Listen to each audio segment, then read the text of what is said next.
wanted to give you a reading of what is probably my best piece of published writing, which is very specific to these issues and this purpose, because I figured, you know, I like to pimp the piece, and you never know, could be handy.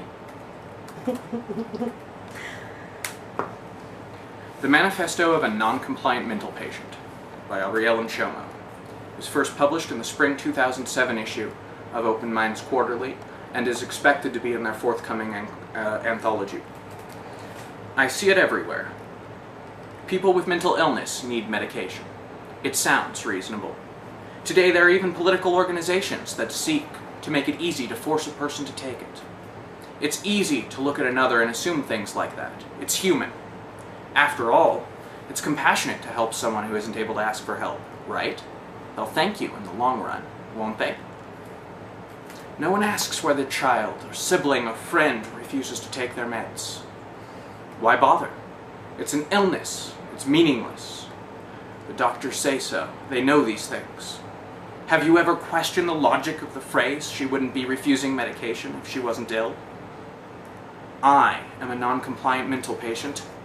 I have been for years. I beg you, ask why. Look into my eyes and see me. Try to understand where I'm coming from. Even a crazy person has a human will. I am someone's sibling, someone's child, someone's friend. I could be yours. I've been told more times than I can count I won't make it without medication. I've been told that I have a chemical imbalance. My brain's broken. I need it. If I refuse, it's the side effects. They can treat them with more medication. If it isn't that, I lack insight. I don't know I'm sick. Why would I possibly want to stop? How could I wish to do so? Let me ask you, have you ever taken these drugs? They call it antipsychotic medication. It sounds good enough, but did you know these drugs are also called major tranquilizers? They speak of side effects, but do you know what it feels like to have them? Can you read that on the label? On my label? What's that? You learned all about that in medical school. Can you learn what it is to be in love from reading a medical description? Heart rate, neurotransmitters, behavior patterns. 3 criteria out of 5. Can human experience be described in such simple terms? I bet you don't think yours can. Why, then, do you insist on describing mine? I know how major tranquilizers feel. I've had to. They change a person. The vigor of human experience fades to shades of gray. Life becomes dull, boring, long. Creativity slips into nothingness. The very human spirit is dulled. You can go from the rapture of being alive to wondering if you even are. They majorly tranquilize. They will make you calm. They will make you behave. They might even help with your problems.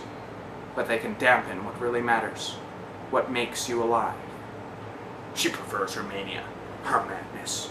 It's a symptom of the disease, you know. How can you say what matters to me? Is that your right?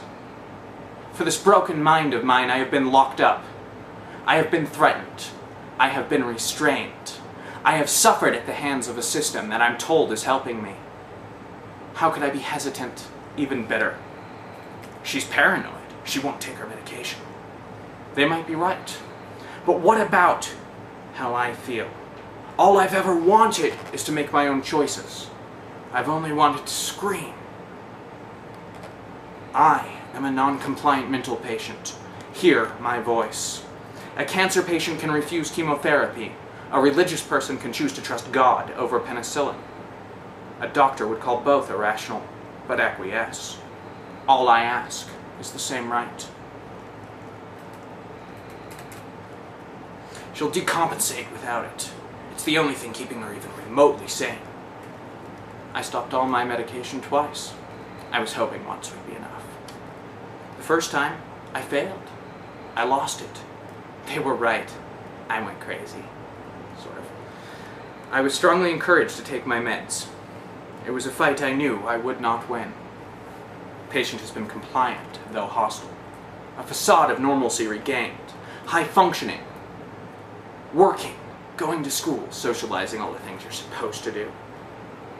All so hollow, the spark was gone. The medication is effective. The drugs felt the same, so I stopped again. Lots of people do. Compliance is a major problem in the treatment of mental illness. I was told I'd need medication forever. The facts spoke clearly. I was mentally ill. As long as I took my medication, I would be fine. Without it, I was doomed. Why did I want to stop? I told them how it feels, but it didn't matter. I told them I would recover through force of will alone. Patient is grandiose. So I told them I didn't believe I was sick. Patient lacks insight. In truth, I was terrified. I believed I was insane. I had failed before, and I wasn't sure I could pull it off on my own. After all, the facts were clear. No one does.